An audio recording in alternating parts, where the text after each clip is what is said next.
Indo-British Advanced Pain Clinic, Noppimayam Surgery Duram. For appointments 9155515563.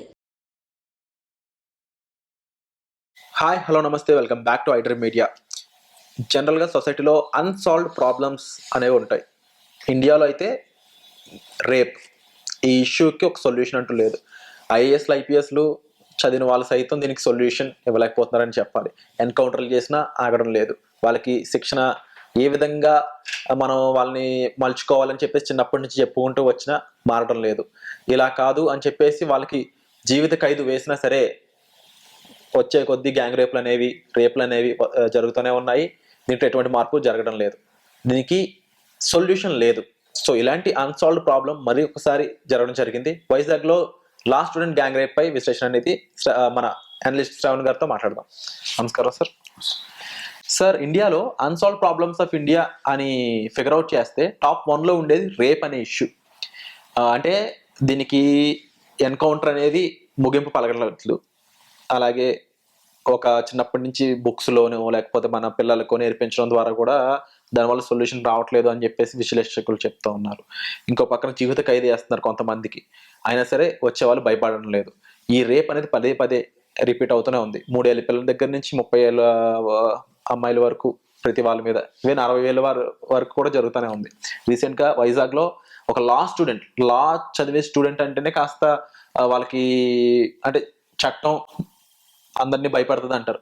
But అలాంటి చట్టం చదువుకునే అమ్మాయిని సైతం వదలలేదు. ఎందుకు ఇలా జరుగుతుంది? దీనికి సొల్యూషన్ లేదంటారా? స్టూడెంట్స్ అని లేదు, పెద్దవాళ్ళు చిన్నవాళ్ళని ఏం లేదు. ఆ చేసే పర్సన్స్ యొక్క మెంటాలిటీ ఏ విధంగా ఉంటుంది? దీనికి మార్పు ఎందుకు రావట్లేదు అంటారు? మీకు ఇంత మీడియా,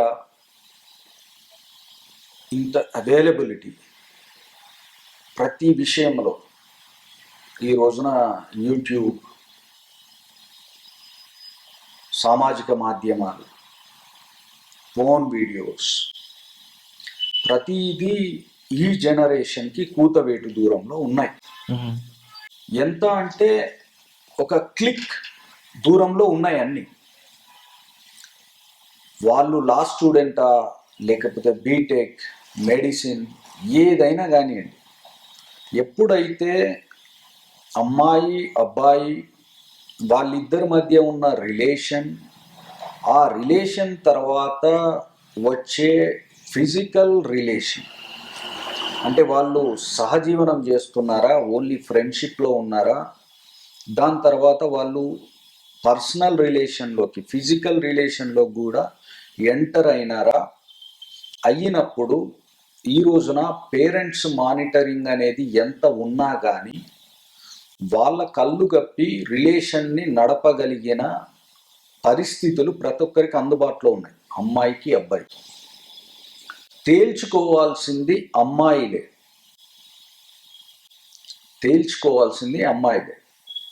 ఎందుకు ఇంత ఖచ్చితంగా అమ్మాయిలే అని చెప్పాల్సి వస్తుందంటే,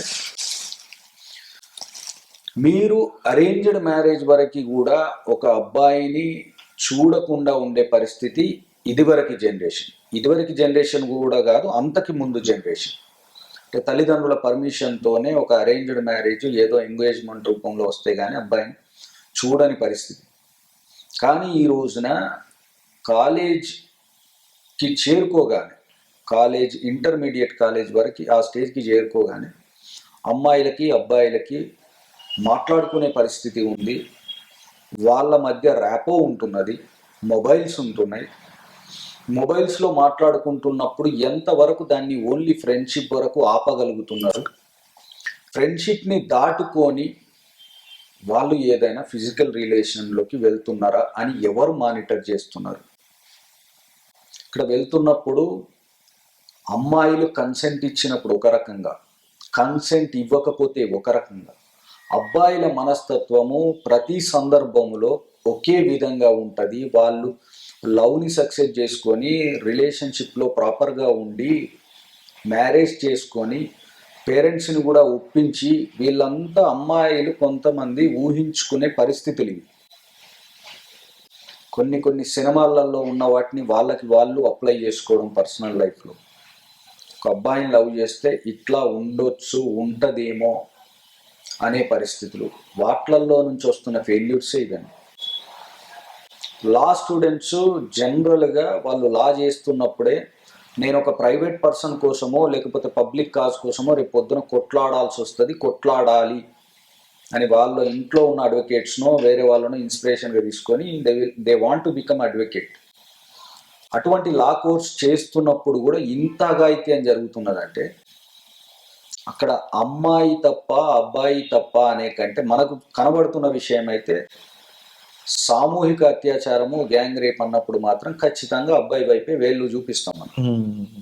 కానీ అమ్మాయికి అబ్బాయికి మధ్య జరిగింది ఏంటి, వాళ్ళ మధ్య రిలేషన్ ఎప్పుడు స్టార్ట్ అయింది, ఆ రిలేషన్ నుంచి ఎన్ని రోజులు వాళ్ళ మధ్య ఎట్లా నడిచింది, దాని తర్వాత ఈ ఫ్రెండ్స్తో కలిసి సామూహిక అత్యాచారానికి ఆయన వెళ్ళడానికి, ఆ అబ్బాయి వెళ్ళడానికి కారణం ఏంటి, ఇవన్నీ ప్రాసిక్యూట్ చేయాల్సిన అవసరం ఉంటుంది ఇష్యూలో.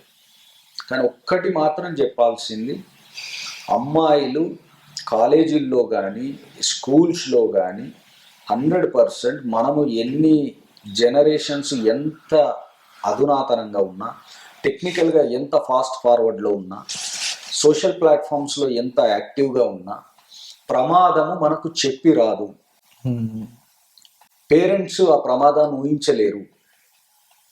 అమ్మాయిలని బయటికి పంపిస్తున్నప్పుడు, కాలేజీలకు పంపిస్తున్నప్పుడు తల్లిదండ్రులకు ఉండే భయము అవన్నీ కూడా కొంతమంది హార్ష్గా చెప్తారు, కొంతమంది సాఫ్ట్గా చెప్తారు.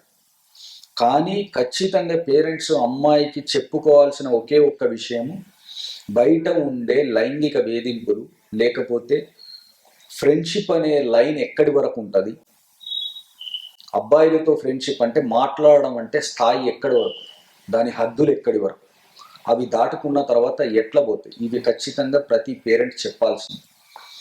చట్ట ప్రకారం పడాల్సిన శిక్షలు పడతాయి. కొంతమంది ఈ జరిగిన ఇన్సిడెంట్లకు గనక ఎవిడెన్స్ లేకపోతే కోర్టులు కూడా ఏమి చేయలేవు. మీకు ఐ విట్నెస్లని, ఎవిడెన్స్లని కోర్టు ఎన్నో పరిశీలిస్తుంది. వెంటనే ఒక రేప్ జరిగింది కదా, ఖచ్చితంగా వీళ్ళని చంపేయాలని చెప్పి ప్రజలు ఎట్లయితే ఒక నినాదాన్ని తీసుకొస్తారో అది వెంటనే కోర్టులు అప్లై చెయ్యవు. కోర్టు ఖచ్చితంగా ఇరువైపుల వాదనలు వింటది. ఆ ఎఫ్ఐఆర్లో ఏమున్నది, కంప్లైంట్లో ఏముంది, ఐ విట్నెస్లు ఏమొచ్చినాయి, ఎవిడెన్స్లు ఏమొచ్చినాయి, చీఫ్లని, క్రాస్లని ఎన్నో స్టేజ్లు దాటినాక కోర్టు శిక్షలు వేస్తుంది. ఈ లోపు వాడు ఏ విట్నెస్ని వాడు ట్యాంపర్ చేసినా, ఏ విట్నెస్ని వాడు ఇన్ఫ్లుయెన్స్ చేసినా వాడు బయటపడ్డట్టే. ఇక్కడ జాగ్రత్తగా ఉండాల్సింది ఎవరు? ఖచ్చితంగా మొట్టమొదలు అమ్మాయి. దీని తర్వాత అబ్బాయిలకు సంబంధించి ఇంట్లో తల్లిదండ్రులు చెప్పాల్సిన విషయాలు. మీరు ఎంత చెప్పినా వాళ్ళు ఎక్కడ హద్దులు దాటుతున్నారు, వాళ్ళ అలవాట్లు ఏంటి, ఇవన్నీ ఖచ్చితంగా చూడాల్సింది అబ్బాయి తల్లిదండ్రులు. ఇవన్నీ ఎంతవరకు జరుగుతుంది, ఎంతవరకు మానిటర్ చేయగలుగుతారు? అమ్మాయిలు ఖచ్చితంగా మొట్టమొదలు జాగ్రత్తగా ఉండాలి.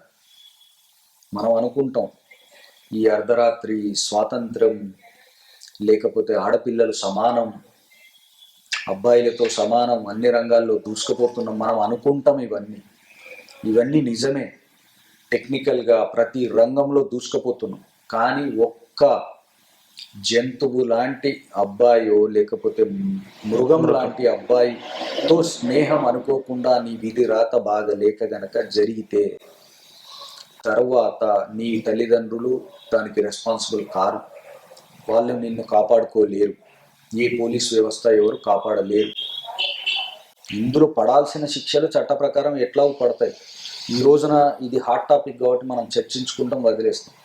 కానీ ఆ కేసు అంతా ప్రాసిక్యూషన్ అయిపోయి టోటల్ కోర్ట్ ప్రొసీడింగ్స్ కూడా అయిపోయి చివరికి అది జడ్జిమెంట్ వచ్చే సమయానికి వాడు ఎవిడెన్స్లు ఏం లేకుండా చేసి, విట్నెస్లను ట్యాంపర్ చేసి, అన్నీ చేసి కనుక బయటకు వస్తే ఆ అమ్మాయి జీవితం నాశనమైనట్టే కదా. 100%. కాబట్టి కాలేజ్ చదువుతున్నప్పుడైనా ఎక్కడైనా what is the difference between attraction and what is the difference between a pure love. అమ్మాయిలు ఖచ్చితంగా ఒకవేళ లవ్ ప్రపోజల్స్ కానీ ఏమన్నా వచ్చినా కానీ ఫిజికల్ రిలేషన్కి ఎట్టి పరిస్థితుల్లో కూడా ఫిజికల్ రిలేషన్కి ఎస్ చెప్పకూడదు. ఇది చాలా ఓపెన్. ఇది అమ్మాయిలు ఫిజికల్ రిలేషన్కి ఎక్కడగా వీలంటే తల్లిదండ్రులే చెప్పాలి. ఒక అడుగు ముందుకేసి అమ్మాయిలకు తప్పకుండా చెప్పాలి. ఎక్కడ కూడా what is the difference between good touch and bad touch, what is the difference between attraction and pure love? ఒకవేళ ప్యూర్ లవ్ అయితే నువ్వు కాదంటే, నువ్వు కావాలంటే అదే అబ్బాయి నీ కోసం ఏదైనా సాక్రిఫైస్ చేసి, ఏదైనా గోల్ అచీవ్ చేసి, నీ పేరెంట్స్ని కూడా కన్విన్స్ చేయడానికి ట్రై చేస్తారు. అది చూడండి.